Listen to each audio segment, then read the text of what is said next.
こんにちは。ソウルパンケーキのジョージアです。今日はアイデアを作品の形に落とし込む方法を説明します。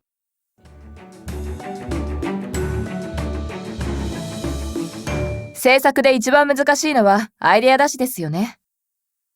周りはすごい作品ばかり。どうすれば目立てるのかわからないかも。ソウルパンケーキでは動画のアイデア出しは必ず、みんなで部屋に集まって思いついたアイデアを全部一つ残らずボードに書き出すんです。例外は一切なし。アイデア出しでは無理とかできないとかは絶対言わないようにしています。何でもいいからアイデアをたくさん出します。どんな無茶でも構いません。この時点では質より量でとにかくたくさん出します。次にその中から実際にできそうなものを選びます。アイデア出しの時点ではたまにとんでもないものが出てきます。ダンスフロアに LED を敷き詰めるとか。もちろんそんな夢みたいなものは借りるのも作るのも無理です。だからみんなでクリエイティブな解決法を考えるんです。LED の床が無理でもミラーボールを使えば似たことはできるかも。スタートは無茶でもいいんです。これならできるというラインを見つけて楽しく見せるアイデアを考えるんです。次は実際にやってみて面白かったものには星をつける。大抵4つくらい選びます。それからそれぞれのアイデアを3行ぐらいにまとめて書いてみるんです。それを見ながらさらに進めて膨らませていけそうかどうかを考えます。次はストーリーの組み立て方です。登場人物やキャラクターから始めるのがいいと思います。モノマネは好きなんだけど、オウムかインコみたいに思われるのは心外だよね。イラッとする。コリン・ファレルっぽく言って。何？君は素敵だねって。コリンっぽく言ってみて。やばいほど魅力的だね、ベイビー。やだ、素敵。次はマシューマコの日で。私はいつもそのキャラは何がしたいのか、なぜできないのかを考えるところから始めています。あとはその人物像ですね。その人の特徴は、すごく神経質でいつもイライラしてる。どんな癖を持たせたら共感してもらいやすい？これからどんなことが起こる？とかを考えます。これはロックシンガーになれそうね。徹夜でパーティーして盛り上がってダンスしたり、そういう感じ。マスク？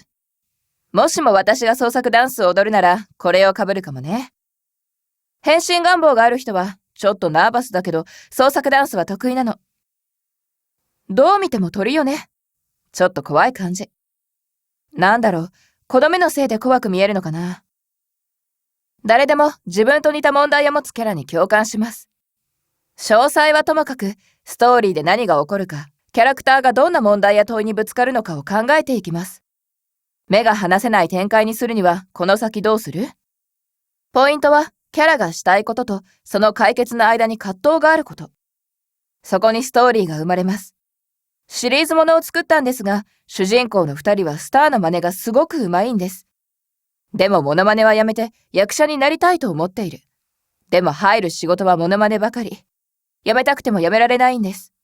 主人公たちは第1話でモノマネをやめるために具体的な計画を立てます。そこから一気に物語が動き出すわけです。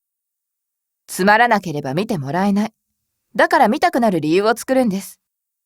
サイエンス・オブ・ハピネスの第1話。タイトルは感謝の実験。作りたかったのは幸せとは何か。人はどんな時に幸せを感じるのだろうかと考えるシリーズです。ポジティブ心理学の実験みたいなことをやりました。感謝の気持ちを伝えたい相手に手紙を書いてと依頼するんです。クライマックスではその人に電話をかけるんです。覚えてないよ。参ったな。みんなそんなものですよ。あ、もしもし？母さん、今話せる。今どこ？ホテル？そうよ、どうしたの？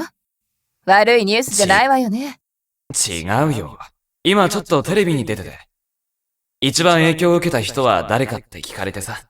それで母って。で、電話で話すところを撮りたいって。